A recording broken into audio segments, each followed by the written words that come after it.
अमित और कविता भाई बहन थे। कविता बड़ी थी, अमित छोटा था। दोनों के माता पिता का स्वर्गवास हो चुका था। कविता एक ऑफिस में काम करती थी। उसका भाई अमित कॉलेज में पढ़ता था।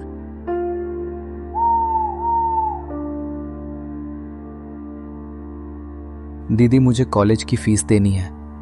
मुझे कुछ रुपए चाहिए। अभी तो मेरे पास पैसे नहीं है, कल तक मैं तुझे पैसे दे दूंगी। कविता ऑफिस से एडवांस मांगकर अमित को पैसे देती है।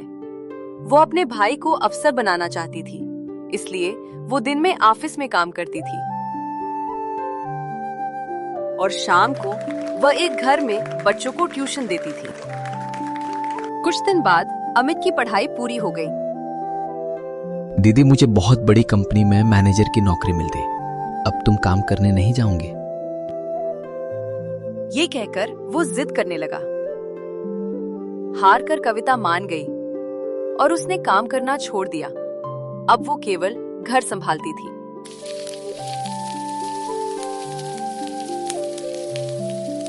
ऐसे ही समय बीत रहा था।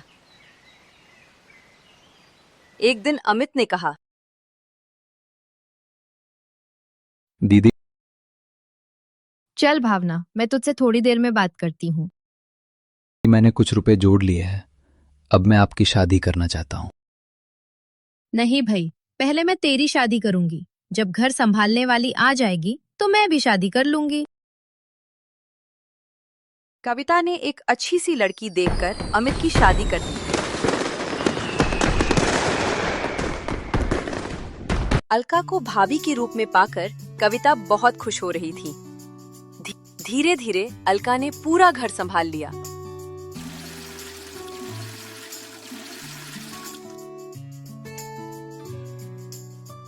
अरे वाह अलका, तुम कितना स्वादिष्ट खाना बनाती हो। बस दीदी, सब मम्मी से ही सीखा है। तीनों बहुत खुशी से रह रहे थे। एक दिन अलका की माँ अलका से मिलने आई। मम्मी, आप आती रहा करो, मुझे आपकी बहुत याद आती है। बेटा, मैं आना तो चाहती हूँ, लेकिन मेरे पास बस के किराए के पैसे नहीं होते। अब तुझे क्या बताऊं, 2 दिन हो गए हैं घर में खाना नहीं बना है। और तुझे तो पता ही है, तेरे बाबूजी भी अक्सर बीमार रहते हैं। अच्छा ठीक है माँ, रुको, मैं अभी आई। इतना कहकर अलका अलमारी से पैसे निकालकर अपनी माँ को दे देती है। अलका की माँ एक लालची औरत होती है। उन्हें कविता शुरू से ही पसंद नहीं थी। मौका पाकर उसने अलका से कहा, तेरी नंद शादी नहीं करना चाहती है। ये तो जीवन भर तेरे पति की कमाई पर ऐश करना चाहती है। तू बहुत सीधी है। मौ, तुम बेकार की बात कर रही हो। अमित इनके लिए लड़का देख रहे हैं, जैसे ही मिल जाएगा शादी हो जाएगी। बेटी, तू नहीं समझेगी, ये तेरे को कभी चैन से रहने नहीं देगी। अगली सुबह अमित ने कविता से कहा, दीदी, मैंने आपके लिए लड़का देखा है। आप कहें तो बात आगे बढ़ाई जाए। नहीं भाई, मैं अभी शादी नहीं करना चाहती। जब करनी होगी आपको बता दूंगी। ये सुनकर अमित और अलका को आश्चर्य हुआ। अलका के दिमाग में मौ की बातें गूंजने लगी। ये तो जीवन भर तेरे पति की कमाई पर ऐश करना चाहती है। तू बहुत सीधी है। उसके बाद अलका का व्यवहार कविता के लिए बदल गया।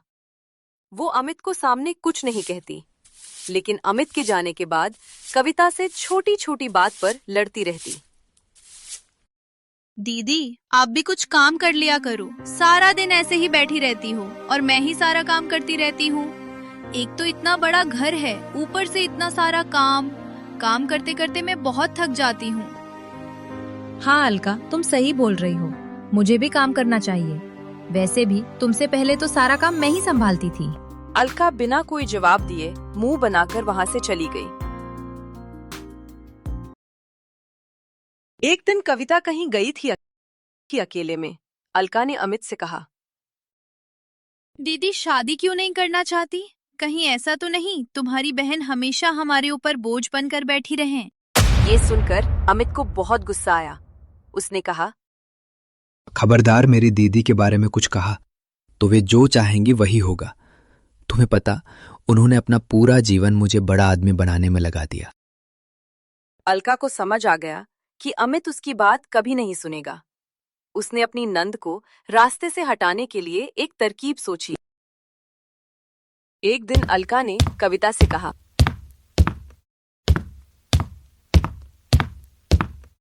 दीदी, मैं काफी दिनों से कहीं बाहर नहीं गई हूँ, चलो कहीं घूमने चलते हैं। ये सुनकर कविता बहुत खुश हुई। दोनों रेस्टोरेंट में खाना खाने जाती हैं। तभी अलका कहती है, दीदी आप क्या खाएंगी? मैं तो राजमा चावल खाऊंगी। हाँ, मैं भी राजमा चावल ही खाऊंगी। वैसे भी बहुत भूख लगी है। ठीक है, मैं ऑर्डर देकर आती हूँ। अलका उन्हें कुछ पैसे दिखाकर खाने में कुछ मिलाने के लिए कहती है। फिर आकर अपनी टेबल पर बैठ जाती है। दोनों खाना खाने लग जाती हैं। थोड़ी देर बाद कविता को चक्कर आने लगते हैं और वो वहीं बेहोश हो जाती है। जैसा मैंने सोचा था वैसा ही हुआ। अब देर किए बिना यहाँ से निकल जाना ही ठीक है। कुछ देर बाद कविता को होश आता है और वो अपनी पिछली जिंदगी भूल जाती है।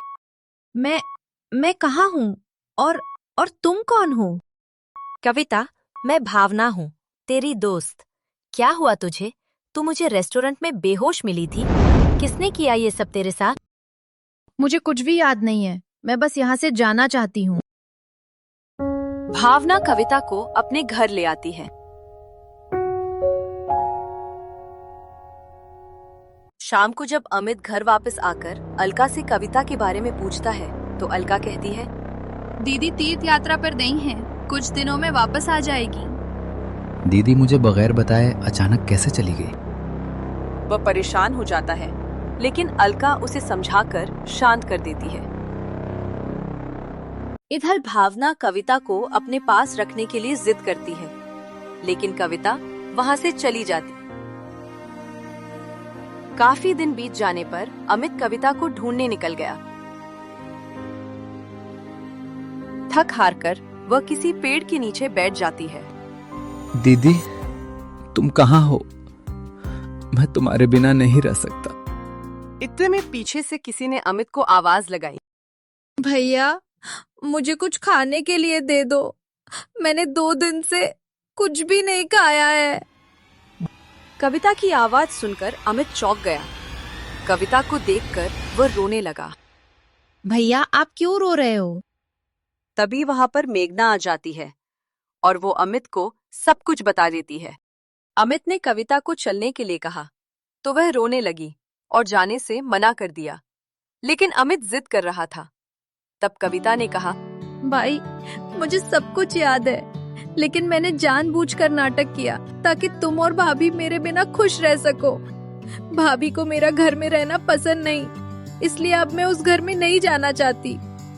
ये सुनकर अमित रोने लगा और कविता से बोला, दीदी, अगर आप घर नहीं चलोगी तो मैं भी यही रहूंगा। उसकी बातें सुनकर कविता घर आने के लिए तैयार हो गई, लेकिन उसने अमित से कहा, मेरी एक शर्त है, तुम भाभी पर गुस्सा नहीं करोगे। अमित मान गया और कविता को लेकर घर आ गया। कविता को देखकर अलका सहम गई। वो रोने लगी और उसने अमित और कविता से माफी मांगी। कविता के कहने पर अमित ने उसे माफ कर दिया। कुछ दिन बाद कविता ने शादी कर ली और अपने ससुराल विदा हो गई। कविता की विदाई के बाद घर में एक अजीब सी खामोशी छा गई।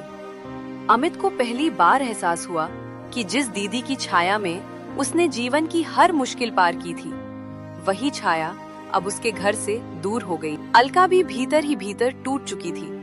उसे अपनी गलती का बोझ हर पल सालता रहता।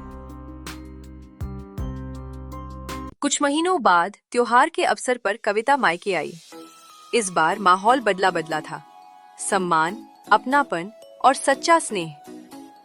अलका ने कविता के चरण छूकर कहा, दीदी, आपने मुझे माफ कर दिया। यही मेरी सबसे बड़ी सजा और सबसे बड़ा आशीर्वाद है।